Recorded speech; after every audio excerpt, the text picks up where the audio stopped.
NUS ने अक्टूबर 2024 session के जो स्टूडेंट्स हैं उनका एग्ज़ाम फ़ीस सबमिशन शुरू कर दिया है और एक नोटिफिकेशन भी इन्होंने प्रॉपरली यहाँ पे आप लोग को दिया है, जिसमें आप लोग को लास्ट डेट, लेट फ़ीस कब से लगेगा, ये सारी चीज़ें इन्होंने समझाया है। ठीक है, तो एक बार हम इस नोटिफिकेशन को डाउनलोड कर लेते हैं और समझ लेते हैं सबसे पहले कि डेट क्या है, लास्ट डेट क्या है, लेट फ़ीस कब से लगेगा। उसके बाद हम एग्ज़ाम फ़ीस भी पे करके आपको इस वीडियो में दिखा देंगे। तो ये नोटिफिकेशन है। अब देखो, नोटिफिकेशंस वगैरह जो है ना, आप लोग को मैं यूट्यूब पे नहीं डालता हूँ, आप लोग के लिए इंस्टाग्राम आईडी मैंने बना रखा है, वहाँ पे ही आप लोग को ऐसे नोटिफिकेशंस वगैरह जो है ना वहीं पे डालता हूँ।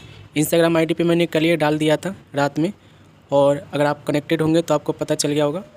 अगर आप नहीं हो कनेक्टेड तो कनेक्ट हो जाना। ठीक है, अब यहाँ पे समझो इस नोटिफिकेशन में क्या है।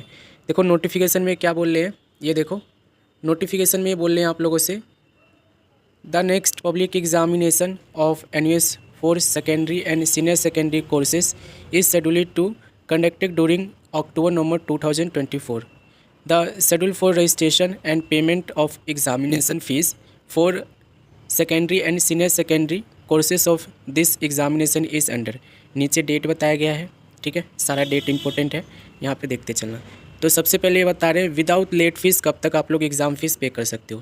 देखो विदाउट लेट फीस की इन्होंने डेट बताई है, जिसमें 2 कॉलम दिया गया है, 1, 2। पहले कॉलम में ये लिख रहे हैं all learner enrol in stream 1 block 2 for October 2024 examination. ठीक है, दूसरा ये बोल रहे हैं all eligible learner for examination except the learner registered to appear in April 2024 examination. समझना, यहाँ पे जितने भी ऐसे स्टूडेंट्स हैं जो अक्टूबर 2024 के लिए एडमिशन ले रखे हैं, वो सारे स्टूडेंट्स अभी एग्जामिनेशन फ़ीस को पे करेंगे। 7 जून से आप लोग का एग्जामिनेशन फ़ीस का पोर्टल जो है आप लोग को डैशबोर्ड में मिल गया है।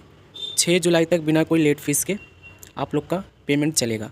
ठीक है, इसके साथ साथ अप्रैल 2024 के अलावा जितने भी एक्स स्टूडेंट हैं वो सारे एग्ज़ामिनेशन फ़ीस को पे करने के लिए एलिजिबल है। ठीक है, इनके लिए भी डेट यही है, 7 जून से फॉर्म खुला है और 6 जुलाई तक बिना कोई लेट फीस के फॉर्म आप लोग का चलेगा। ठीक है, तो दूसरा यहाँ पे दिया गया है विदाउट लेट फीस का, मैंने आपको डेट बता दिया। विद लेट फीस 150 रुपये पर सब्जेक्ट, पहले 100 था अब 150 हो गया है। ठीक है, तो 150 रुपये पर सब्जेक्ट फ़ीस कितना लगेगा, कब लगेगा लेट फीस, ये देख लो। थर्ड में इन्होंने बोला है for all eligible learner as mention at serial number 1 and 2। ठीक है, यानी कि जो लेट हो जाएंगे 7 जुलाई के बाद से 16 जुलाई तक पेमेंट कर सकते हैं एग्जामिनेशन फ़ीस की। 150 रुपये पर सब्जेक्ट लेट फीस लगेगा। With consolidate fee late fee 1600 रुपये पर लर्नर है, 1500 पहले था, अब 100 रुपये बढ़ा के 1600 रुपये कर दिया है। तो बिल्कुल लास्ट वाला डेट ये बोलोगे 1600 रुपये लेट फीस के साथ, ये है 17 जुलाई से लेकर 26 जुलाई तक एग्जामिनेशन फ़ीस आपका भरा जाएगा, और ये भरा जाएगा आप लोग का 1600 रुपये लेट फीस के साथ। एक नोट दिया गया है यहाँ पे, इसे भी रीड कर लेते हैं। The examination fees payment schedule for the learner student register for April 2024 examination will be notified after the declaration of result of April 2024।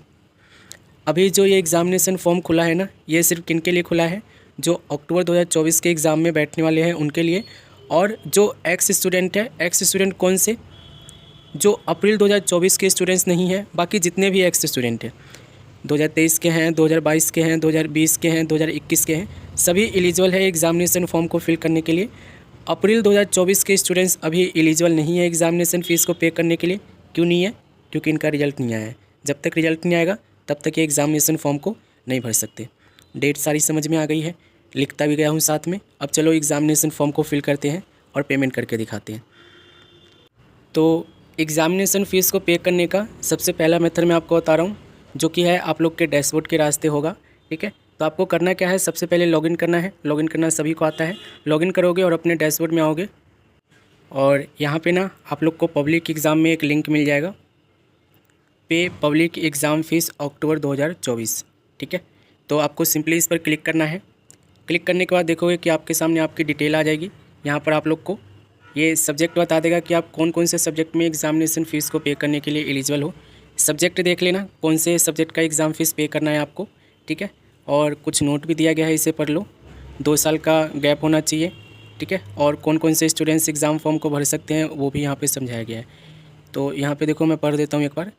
Kindly note that there should be minimum 2 year gap between passing 10th and passing 12th class, hence It is responsibility of the learner who have passed class 10th after October 2024, April 2023, October 2023 or April 2024 are registered to appear in class 12th to submit the examination fees not more than 4 subject for the public exam for senior secondary course to be held in October number 2024।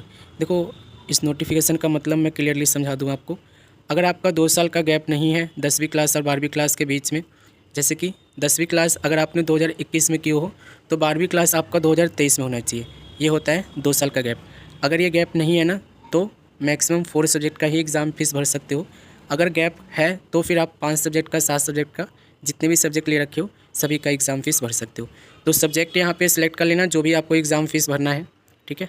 और simply आपको submit पे click करना है। देखो submit पे click कर दिया है। सब्जेक्ट देख लेना, ये फ़ीस है आपकी, ठीक है। कोई पेमेंट गेटवे में एक ऑप्शन मिलेगा आपको, इतने सारे हैं, कोई भी एक सिलेक्ट कर लेना और मेक पेमेंट पे क्लिक करना है। मेक पेमेंट पे क्लिक करोगे तो ध्यान रखना पेमेंट के समय आपको ना तो बैक जाना है ना रिफ्रेश करना है, नहीं तो पेमेंट ये आपके अकाउंट से काट लेगा और पेमेंट आपका सर्वर पर ही नाचेगा। फिर आपको दिक्कत होगी, दोबारा से आपको पेमेंट करना होगा। UPI ID से हम कर रहे हैं, आप चाहो तो डेबिट कार्ड, क्रेडिट कार्ड और नेट बैंकिंग से भी कर सकते हो। हम UPI ID से कर रहे हैं। UPI ID डालेंगे यहाँ पे हम अपना, और जो है यहाँ पे इसे वेरीफाई करेंगे। वेरीफाई होने के बाद हमारा नाम शो कर देगा, यहाँ पे आ गया ना नाम। प्रोसीड पे क्लिक करेंगे और एक पेमेंट की रिक्वेस्ट आएगी हमारे पेटीएम पे, क्योंकि हम पेटीएम से कर रहे हैं तो, और यहाँ पे ये पेमेंट हमें करना होगा। देखो वेट करना, ठीक है। इन सब चीज़ों को ना पेमेंट करते समय ना बहुत ध्यान रखना होता है कि आपको ना पेशेंस जरूर रखना होता है। जल्दीबाजी करोगे, मैसेज आ रहा है, कॉल आ रहा है, उसको इग्नोर करना जब तक आपका पेमेंट सक्सेसफुली नहीं हो जाता है। पेमेंट में बहुत ज़्यादा दिक्कत आता है, तो ये दिक्कत से बचना आपको चाहिए, ठीक है। पेमेंट कटने के बाद आपको पता है रिफ़ंड मिलने में कितना टेंशन होता है और कितना मगजमारी होता है। ये पेमेंट हो गया है, यहाँ पे आना इसी वेबसाइट पे दोबारा से, और यहाँ पे ना सक्सेसफुली का जब तक नहीं आ जाता ना ऑप्शन, तब तक आप लोग ऐसे ही रहना, ठीक है। ये देखो कन्फर्म फॉर रीसबमिशन। अब देख लेना कि आपका पेमेंट हुआ है कि नहीं हुआ है। ये देखो आ गया ना सक्सेसफुल पेमेंट हो गया आपका। तो करो और डेट वगैरह ध्यान रखना। मिलते हैं अगली वीडियो में।